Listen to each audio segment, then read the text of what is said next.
What is going on, guys? Welcome back to the channel. In today's video, we're going to be taking a look at this beautiful 2024 Audi A6.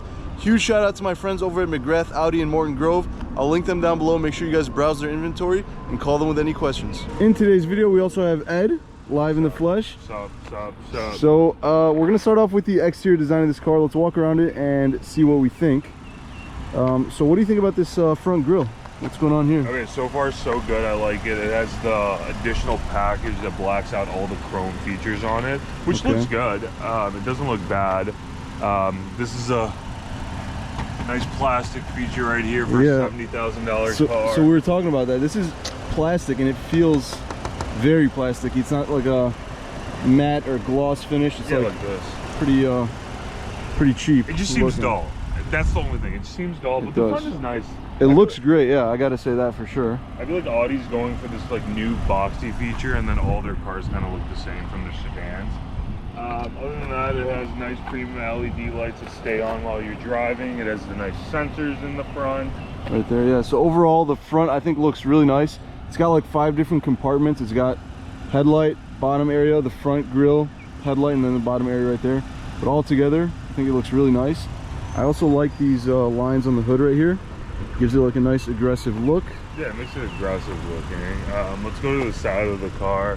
We have nice premium 20-inch wheels sitting on all-season tires. And the side purview is like pretty nice. There's nothing like major about it. Yeah, so here's the side profile. Looks pretty nice. Let's go around the back. I think that's like what Audi's going for. It's like they know their clientele and it just works. And the car's nice. I'd probably option it with like a different paint color. I just feel like gives it a little more pizzazz instead of this white. Yeah. I kind of like the white with the red contrast in the taillights. Looks pretty nice. I also like the fact that these are blacked out. I think in the previous model they were chrome, so it's nice to see that. And I think that's like the option. I think it's like a $2,000 option just to black out everything. Which the blackout feature on the back looks perfect. Looks nice, right? Here's the back end. Take a look at how nice that looks. Got the blacked out A6 badging, Audi, and the Quattro badge right there. Pretty cool. We only do Quattro. That's right. That's the best. Let's pop the trunk, see what kind of storage space we got. All right. And there's a cool feature. There is a cool feature. Powered trunk, which is nice. Also, another feature is it's a power close. So the A4 that we recently reviewed was a power open, but it was a manual close. So that's nice to see that here. Trunk space is not an issue, dude. This thing's massive. Yeah, but I feel like you're gonna have issues if you have like a bigger thing. Like, it's deep, it goes in deep, but the thing is it's like a lower that's true. Trunk, so you might have issues, but other than that it's like perfect. That's true. But yeah, you get your floor mats, as this is a brand new car. All the goodies there. You get this little pull down to strap on your groceries, whatever you got. It's nice. And should I tell them what all right, so show them. Wait, where's the key before we get locked out? Hold on, grab it. Hold on, let me turn off the car too. All right, so we discovered this pretty cool feature. And I feel like, hold on, it's talking. And I feel like it's pretty standard on a lot of cars because the Hyundai that we just reviewed had it, but I didn't know what it like did. So here's the thing. So we were looking at the car before we started. Obviously this is to close the trunk, but we were wondering, what is this lock button? What does it do? We clicked it, nothing really happened. And I have the key right here. So all right, so let's demonstrate. Sorcery. Let's demonstrate. So basically it's the lock feature. So you're getting out of the cars, you put your groceries, you're taking them out, you're going back. You're like, shoot, I have to lock my car again. You don't have to, because you just press this. Step back, take your groceries, go inside. The car locks. Car locks. That's a pretty cool feature. That is a cool feature. So it's just like a walk away type of feature. It's kind of nice. Coming around this side, standard situation for your... Oh, it's locked. Oh, it's locked. Unlock it. Here, let me... Nothing too crazy here. That's cool. I like that. Standard gas cap. Yeah, that is nice that it locks, actually. And no one can siphon your gas. That's right. I like it. But other than that, like, the outside's pretty nice. It's very basic. There's nothing like crazy about it, which is, I think that's their clientele. Like, no one really cares about... Like, you want a decent looking car, so that's just it. But this is nice.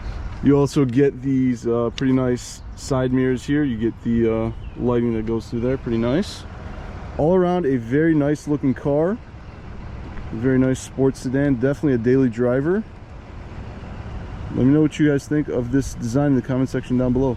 We're gonna jump on the inside of the car now and walk you guys through some features, take this thing out on the road and see how it drives. Let's jump inside. All right, so we're inside the A6 now, and it is an extremely luxurious car to drive.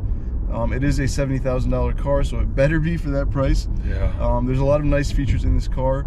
One thing that stood out to me is this LED dash that you get in front of the driver. It's pretty cool because it's dynamic, so you could change it with this view button, as well as if you put it in sport mode, the whole thing changes, which is pretty cool. One thing that you guys, I don't know if the camera picked it up or not, but the buttons, when you click it, they're like super crispy to yeah, click. I like it. That I actually do like. I like it on the buttons, but the screen was kind of weird. No, the screen is like, that's kind of annoying, but we'll talk about that like later on. All right. But what do you think of the steering wheel? I'm not a fan of it. It's a little basic, I'll be honest. I mean, it's nothing too crazy or dramatic from anything they've done in the past, but it does look pretty standard. Yeah, the inside of the car it's pretty nice. It has like a nice wood feature on like on the both side doors, and the front you have piano black all the way in the like where you're facing it, which will get destroyed by like fingerprints and all that stuff. It feels nice. It's a comfortable ride, and that's what you expect from like an Audi. For sure. So like it honestly feels nice. One thing that I like do really like is everything is heavy in this car. Yeah, you noticed that with the doors, right? 100%. The first thing I noticed, you close the door and it just gives it like a really nice sound. Yep. The center console, it's like heavy to lift up, which is like super nice. And then you put there's like a feature to it where you can lift it up, crank it like that, and then you have a nice elevated. I kind of like this better. No, it feels super nice. Right? I like it. You're greeted with power seats from the driver and the passenger, and you get heated and cooled seats as well. You get like a nice sunroof, and yeah, the car just feels like super nice from the inside, and that's what you do expect from this car. So yeah, definitely at that price point you do. Another thing that, as soon as you open this, I saw the wireless charger. Yeah, it's kind of a weird spot to put it in there. I mean, you're charging your phone, you close this thing, you can't really see it or use it or do anything. But I think that's what a lot of cars are doing right now. It's like to not distract you from like driving. Yeah, that's a good point. The Q8 that we reviewed also, the charger was like way down in the center of the car. You can't really see your phone at all. So I guess, I mean, that is a good point. Yeah, but then again, there's like so much tech in the car, and that's like already distracting you, especially with like the infotainment system, which is like insane to use if you like don't have Apple CarPlay or Android Auto. Then that's like easy. Okay, let's talk about the infotainment system. It's an Audi infotainment system. It's very complicated, and that's what I think a lot of luxury cars kind of do, is because once you get trained on their specific infotainment system, you're more likely to stick with them than go anywhere else, which is like on purpose. But it does have Android Auto, Apple CarPlay, and has and I just enabled wireless CarPlay. It works very, very well. The only thing about it is it's like kind of a haptic touch, which you have to like press and hold for more than a second. Yeah, same. I first got in, I started tapping stuff, nothing was happening, then you like really got to click on it. It sounds like a mouse, like for a computer. Yeah, it's exactly like a mouse. Like you hold it and then you get that sound and it's like, okay, it worked. I was trying to change the climate control and it's the same exact thing, because you have dual screens. You have the infotainment system and the climate control. And the climate control, like, it works. It's a little bit complicated once you first like get into it, but it works. And I think it's like, I think it's just a matter of getting used to it. Oh, 100%. Once you get used to it, it'll be natural. The screen is a little bit on the small side, don't you think? Yeah, I think so too. And this is pretty optioned out. Like, it has a $2,000 executive package. It has the blackout package, which is $1,000. The base is $58,000, and then it's hitting how much right now? Right around 70, yeah. Yeah, so it's pretty basic, but it's pretty small for the screen, but it works. One cool thing this is actually my first car that I've seen, is it has dual fan speed. Yeah, that was cool. So the passenger and the driver can adjust their fan speed, which honestly, that should be like a standard on a lot of cars now. So that's it, and then the back is nice. The back is nice. We're going to jump in there and see if we fit a couple of 6-footers. Let's see if we can squeeze in back there. 6 foot, baby. On a good day, 6 foot. And one more thing about the climate control. It actually has a climate control screen on the back as well, where you can adjust like the fan speed, the temperature, and everything. So this car has everything that you can need in a good setting and a pretty good price range for, like, if you're competing with BMW, Mercedes, and as well as Audis and other luxury brands. So there's nothing crazy about it. What do you think of the wood finishing around the whole car? I like it. It blends in nicely. It's not too, like, the color matches nicely with the leather in the car, so I think that's really nice. It feels nice to the touch as well, which is pretty cool. This car's also got ambient lighting, which is pretty cool. It seems like that's pretty common now in the newer cars. Pretty standard. All the Hyundais have it now. This car's got it, which is pretty sweet. It's nice. And there's also another cool feature. I was roaming through the settings of this car, and there's a feature where it can predict the traffic light signal turning green or red, and it tells you how fast or slow you're supposed to go to actually beat, or you're gonna wait. Like if there's gonna be a wait time, it's gonna be red.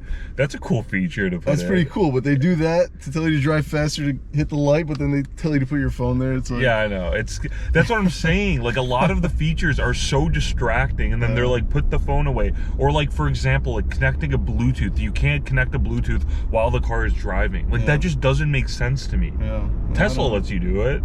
Yeah, they do actually. It's all based upon the driver, like what I see. Another thing that I actually liked in the Hyundai that we recently reviewed was the heads-up display. I actually got used to it. It was nice that you could see, obviously, your speed, the speed limit, things like that. I was kind of surprised that this car didn't have it. So yeah, for the price range, like, you should have it. I feel like all the bells and whistles should be in this car for the price range. Okay, we switched. I'm going to give you a little of my perspective now on the driving feel of this car. But before that, Joe, what do you think of the sunroof? Do you like it? The sunroof, I like it. It's definitely a must-have in cars nowadays. The only thing is, it's not a panoramic sunroof. Yeah. Which is, I mean, you could tell why they indented this part for taller people to be able to sit in the back. So I guess that makes sense, but it definitely compromised having a panoramic sunroof. But it's definitely nice that it has one. Yeah, it's nice, but I feel like every car is a panoramic now. Even if you don't like have the option to actually open it up, I feel like you should have it. That's just like a standard of all EVs now, at least. But so far, like, the driving feeling is super comfortable, which I like. It's so quiet in here. Yeah, exactly.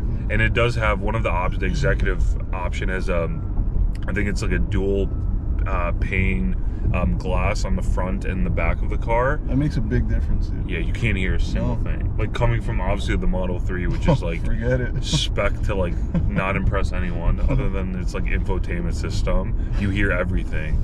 The suspension is super, it's not firm at all. It's very soft and comfortable, and you really want to like take road trips in this car. Yeah. No, you definitely don't feel any, like, we went over some pretty brutal potholes. Nothing. And it's not too bad, Yeah, so I can like see why people honestly like get this car.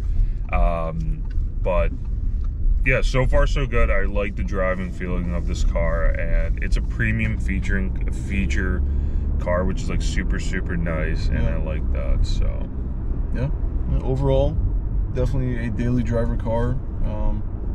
Not a family car. It's more of a single dude, single girl type of car, I think. But what do you think? Is this a car that like an executive or CEO would drive? Not drive, sorry. Sit in the back and get like chauffeured places. I don't think it's at that level. Yeah, I don't think so either. But it could be something they daily drive. If they're I not can see that. around. That I can see. But yeah, it's a nice car though. But it's just like, I feel like it's so meadowed down. Like there's nothing special about it. Yeah, I mean, like you said, they know their clientele, and that's what they're targeting, and that's what works for them. So yeah, that's true. Okay, now the real question is, Joe, would you buy this car? Would I buy this car? For me, it might be a little bit out of my price point. I think I don't see myself spending 70 grand on a sedan that's not something ridiculous. You know? Yeah, I feel you on that. Yeah, maybe I'd opt in for like an AMG or an M package, BMW or something like that. But I don't know. Seems a little steep. Or an RS6. RS6 would be. Do they even make that? Yeah. They do. Yeah, I would probably buy that over this one. Honestly, like driving this car for a little bit, it's so comfortable, and that's kind of like swaying me in a different direction. Especially coming from like just like a harder feeling, like suspensions. Definitely. It's pretty nice. Like, would I buy it? Probably not. But I feel like if I was CEO of a company, I might give this car. What makes you not want to buy it? Why wouldn't you buy it? I think I would just opt in to get it like a Mercedes over this. Like, I like Audis. I think they're like good cars, but I feel for the money that you actually spend, you do not get the premium feeling. Like, I'll be honest, like this is all plastic. The wood grain part? Yeah, the wood grain part is plastic. Yeah. It's a small infotainment system, and just like the feeling is nothing like a BMW or a Mercedes. And that's why, like, especially like if it was priced $10,000 less, then I would actually consider it. Yeah. But I feel like it has every feature, but it's on a cheaper level than Mercedes and BMW. So it's fair enough. That's my only thing. Before we go though, I want to like talk about the gear shift. Yeah. It feels like a fighter jet like gear shifter, which I do like about it. It's like super tough. Yeah, I like that too. And in the beginning it felt weird because it was like a little nub. Yeah. But it is nice to hold on to and just shift. Yeah, it's like a nice like feeling, especially when you're driving it. So that's like basically the review of the car. I like it. So it's a nice car. Let us know what you guys think in the comment section down below. If you guys have one of these cars, what are your thoughts? What are your experiences with it? But other than that, thank you guys so much for watching. Hit that thumbs up button. Make sure you guys subscribe. We'll see you guys in the next video. Peace.